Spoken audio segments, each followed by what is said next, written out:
fiery horse with the speed of light, a cloud of dust, and a hearty hi-yo Silver, the Lone Ranger.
With his faithful Indian companion Tonto, the daring and resourceful masked rider of the plains led the fight for law and order in the early western United States. Nowhere in the pages of history can one find a greater champion of justice. Return with us now to those thrilling days of yesteryear. From out of the past come the thundering hoofbeats of the great horse Silver. The Lone Ranger rides again. Come on, Silver! Let's go, big fellow! I'm Silver! Ho!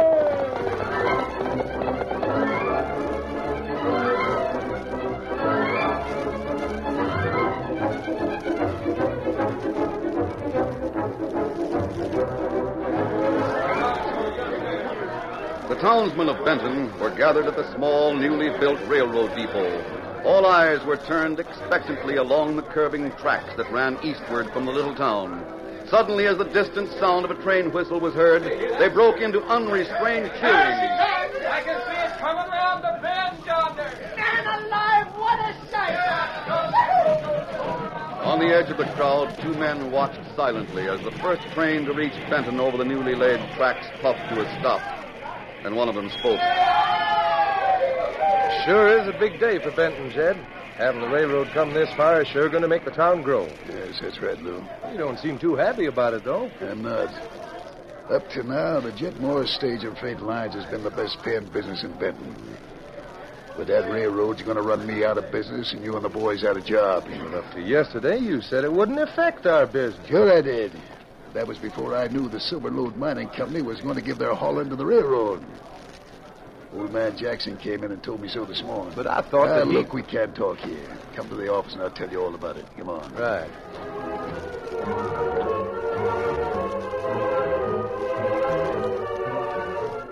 Sit down, Lou.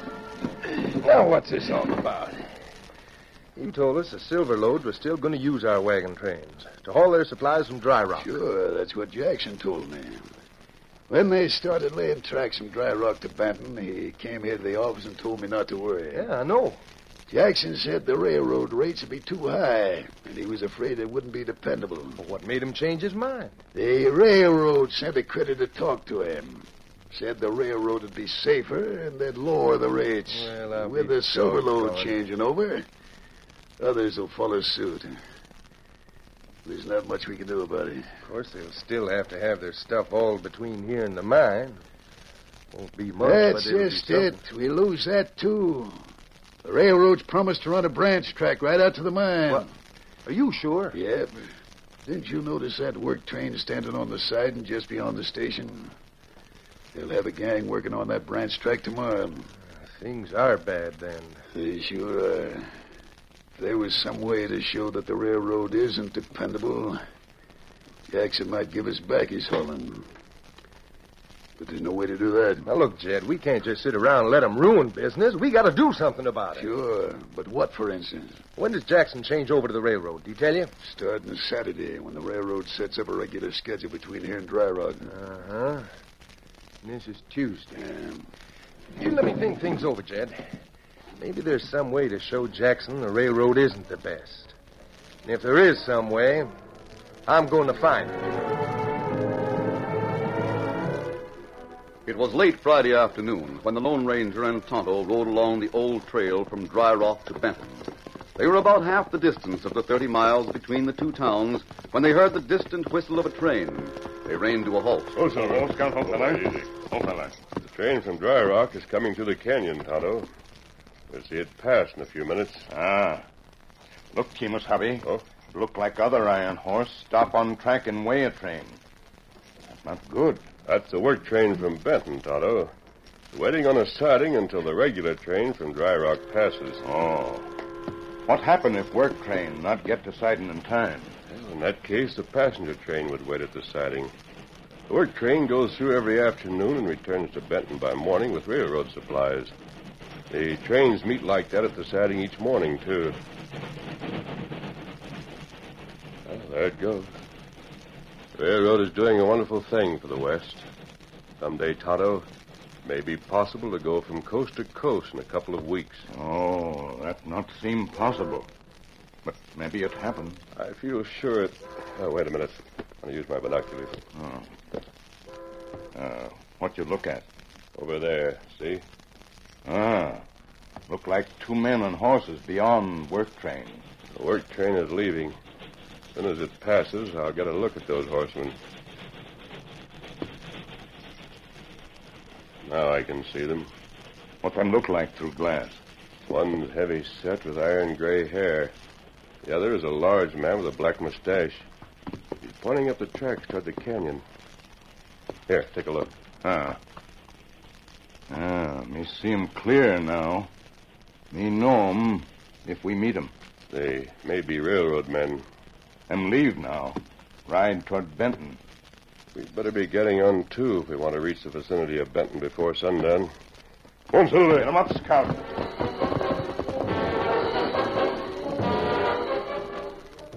The Lone Ranger and Tonto found a campsite near the trail just outside of Benton. While the masked man prepared the camp, Tonto rode on into town for supplies.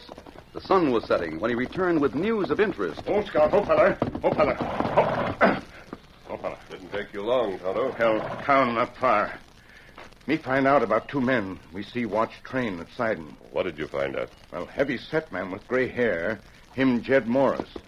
Him own stage and freight line. I see. Other fellow worked for Morris. Him named Lou Jenkins. How did you find out? Me see him at hitch rack near store. Me ask storekeeper. And him talk plenty.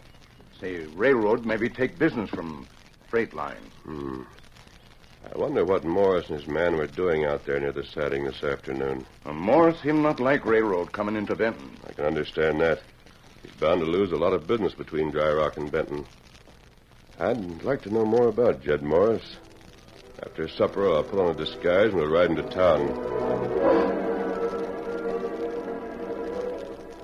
That evening, Jed Morris was alone in his office when the Lone Ranger, disguised as a rancher, entered.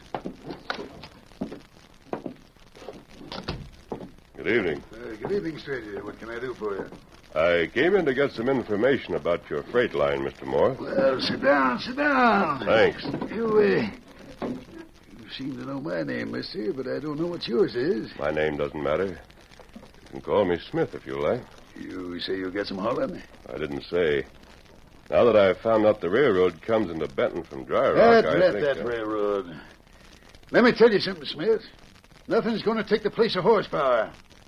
When I take on a job of hauling, you can be sure your stuff's going through. Wouldn't shipping by railroad be quicker and cheaper? It wouldn't be much quicker or much cheaper. You can take my word for it. Oh? What's more, you critters that have stuff to be hauled are going to find that you can't depend on the railroad. Just wait and see. My wagon trains always get through. They're well guarded and dependable. You stand to lose a lot of business, don't you? What if I do? It'll all come back just as soon as folks find out that the railroad can't do the job like we can. Now, if you tell me what you want us to haul for... Well, after thinking it over, Mr. Morris, I've decided to try the railroad for any hauling I might want. All right, go ahead, then. Give your business to the railroad. But don't say I didn't tell you, mister. Our freight lines proved it can get stuff through, safe and on time. But the railroad hasn't proved itself yet. I'll still take a chance on the railroad. Sure. But if you decide to come back to me, you'll find the rates have gone up. Don't forget that either. Jed, I brought Jake over.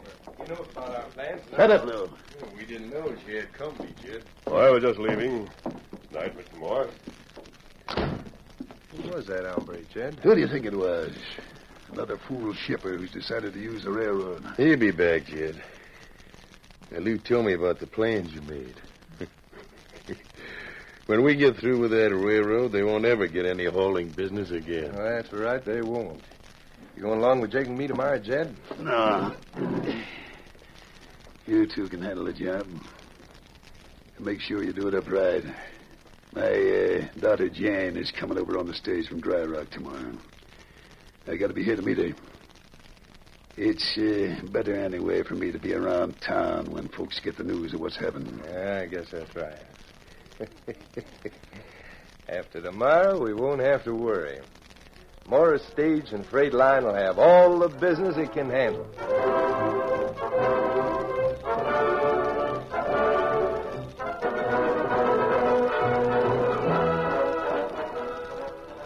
Meantime, the Lone Ranger walked to the edge of town, where Tonto waited in the shadows with the horses.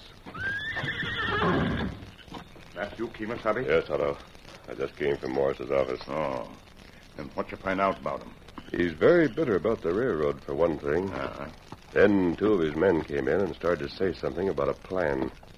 Morris shut them up almost too quickly, it seemed to me. You think maybe them have plans against railroad? I don't know. But Morris is angry enough to do most anything. It might be a good idea to keep watch on both Morris and the railroad, just in case anything is going to happen. Easy, big fella. Let's get back to camp. Come on, Silver. Come up, Scout.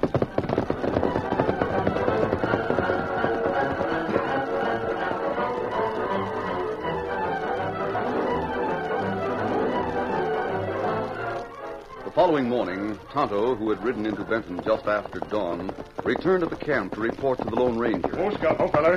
Oh, fella. Oh, fella. Well, Tonto, what did you learn? Well, me wait and watch. And a while ago, me see feller named Lou Jenkins ride from town with other feller. Short, stocky feller. That must have been the one they called Jake. Which way did they ride? Well, me trail him. Them ride west towards Pecos. That's in the opposite direction from Dry Rock. The railroad hasn't gone that far yet. That's right. When me sure them not ride on trail along railroad, me come to camp with news. They can't do any harm to the railroad in that territory. After lunch, we'll ride back to Benton and keep our eyes open, just to make sure Morris doesn't send others along the railroad trail.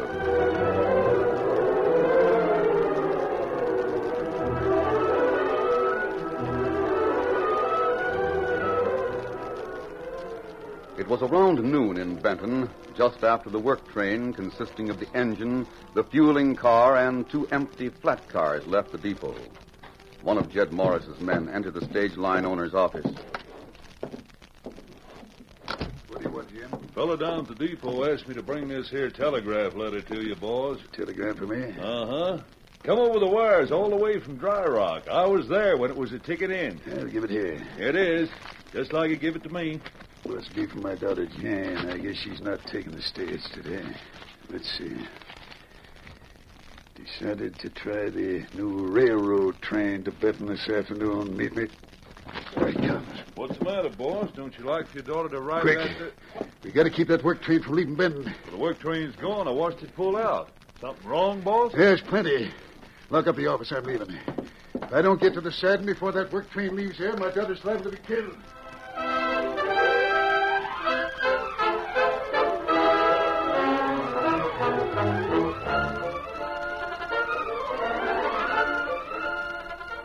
The curtain falls on the first act of our Lone Ranger story. Before the next exciting scenes, please permit us to pause for just a few moments.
now to continue our story.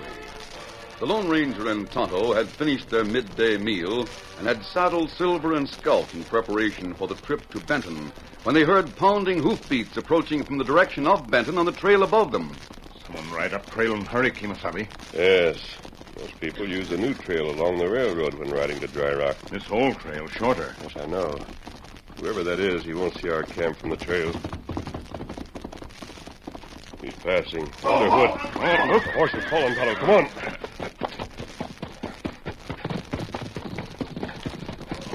The horse is all right. That fella on the ground. Him hurt. That's Jed Morris. My ankle. Here, we'll have a look at it. An outlaw. We're not outlaws. Forget the mask. You have a bad sprain. I got to ride on. Easy there, easy. My horse stepped into a hole. I have to get to the railroad side, and I have to. Do you hear? No. You're not able to ride. Ankle's plenty bad. Why do you have to go to the siding, Morris? You know me, that voice. You were Smith. That's it. You were Smith. I came to your office in disguise, Morris. Now answer my question. Why the hurry to reach the siding? My daughter Jane, she's coming on the afternoon train. She'll be killed. Talk sense, man. Get to the point. All right, I got to tell you, I guess. Get to the siding.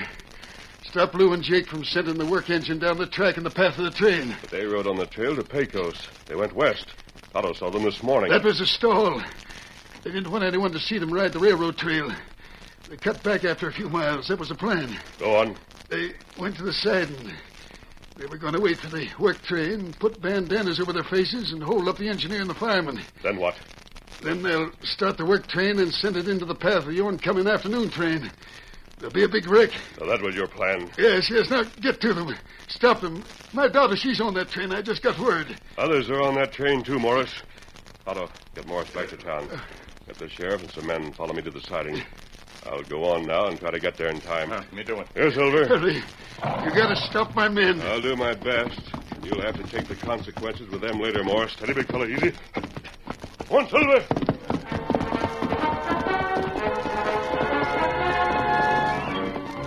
With miles to go, the Lone Ranger gave Silver his head, and the great white stallion, sensing the urgency of the moment, responded gallantly to the ringing cry of his beloved master. Come on, Silver!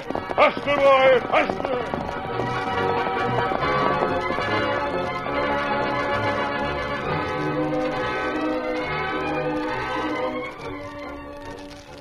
Meantime, Lou and Jake, after throwing Tonto off their trail, had circled round and had ridden eastward until they came within sight of the siding. Oh. Got here in time, Jake. Work train hasn't reached the siding yet. Yeah. We sure fooled that Indian who was following us. I wonder who he was, anyway. Hey, do you think someone's wise to what we're going to do? How could they be? We don't know for sure. The Indian was following us. Maybe he's just riding the same trail west, that's all. Yeah, if you hadn't turned off, we might have been late getting here. Then we'd have caught the devil from Jed. You know, I'm glad Jed went in for this plan. Might do us some good later on, Jake. What do you mean? Well, for one thing, we can make him take us into the business. Wouldn't want us to talk, you know. You think of everything, don't you, Lou? Well, why not? Hombre's got to live, you know. If this plan works out, that freight business will really flourish from now on. Sounds like the work train coming now, Lou. Yeah, that's it, all right. Better get a move on so as to be at the siding when it gets there. Get up, boy. Get up there.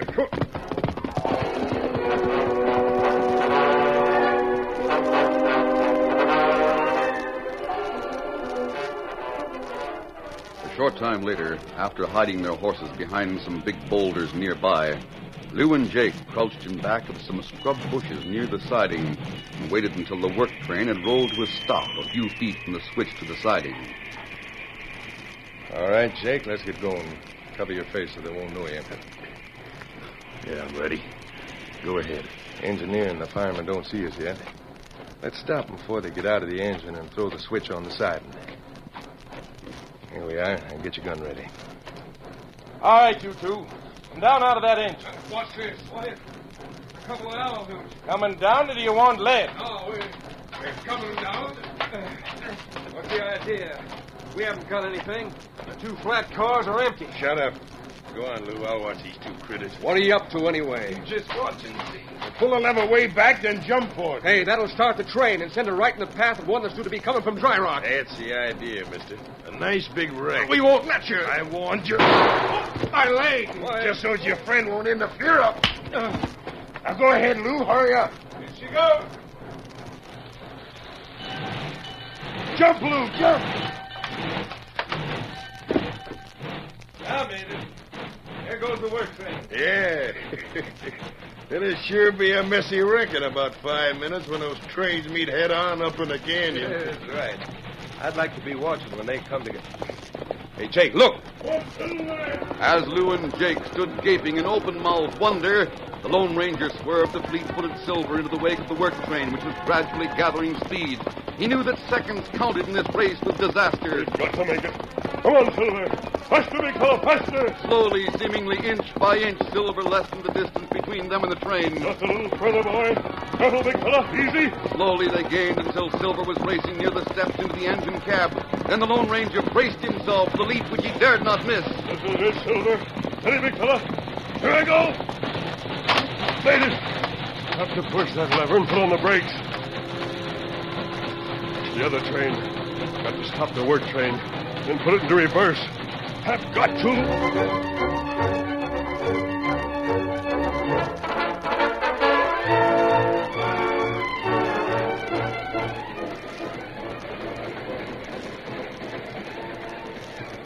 Meantime, in one of the passenger cars of the train from Dry Rock, Jed Morris's daughter Jane was excitedly enjoying her first train ride when the conductor stopped at her seat. Enjoying the ride, miss? Oh, yes, very much, conductor.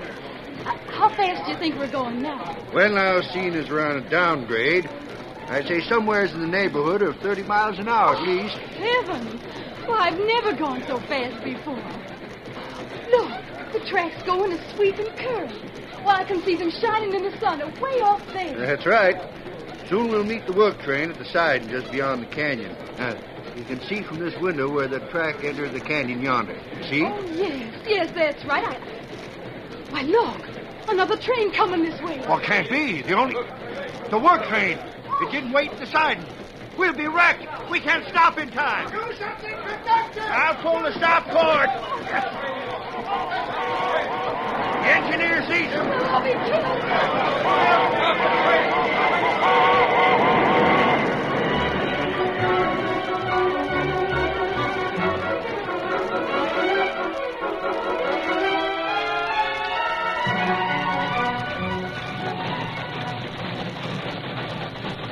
In the cab of the work engine, the Lone Ranger had tried frantically to move the control lever, which had jammed because of the strong and sudden pull given it by Lou. The work train had run through the short canyon and out onto the curving track beyond before the lever responded. That did it. Now to apply the brakes.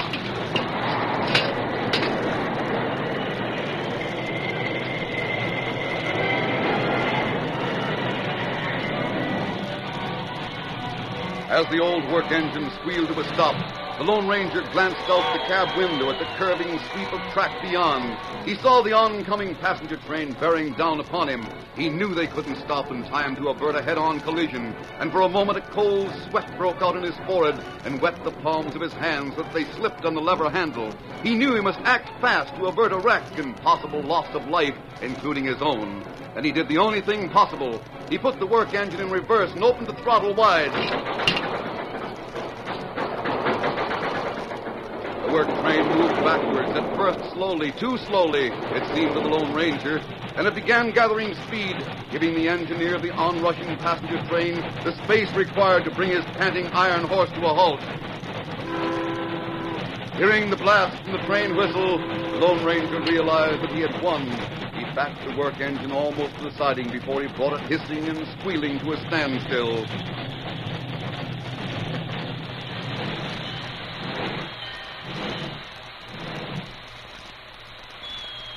As the masked man swung down from the engine cab, the passenger train slowly approached and stopped. He was soon surrounded by a relieved but angry crowd. Hey, a masked owl was running that train. We ought to string them out now. Wait a minute, all of you. You forget one thing. He also prevented us from having a wreck. Now, I don't know why he's masked nor why he was running the work train, but I think he should have a chance to explain. Explain. Go ahead and explain then, mister. The mask is my business and needs no explanation. Others were responsible for sending that work train down the tracks.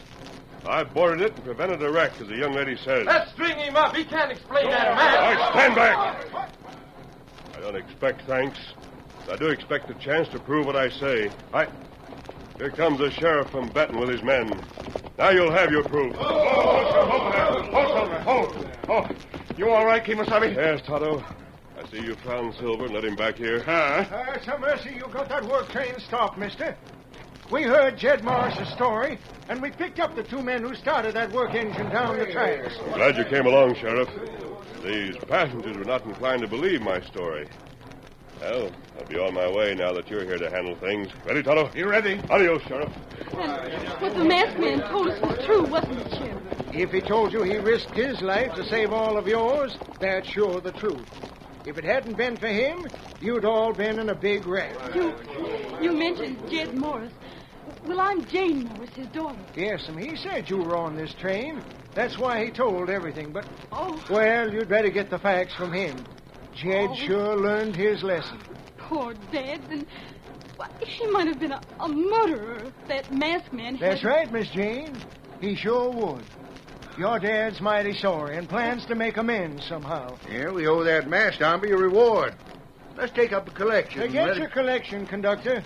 Just thank your stars that the Lone Ranger was around when things started to happen. And for the rest of your lives, you're beholden to the Lone Ranger.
The story you have just heard is a copyrighted feature of the Lone Ranger Incorporated.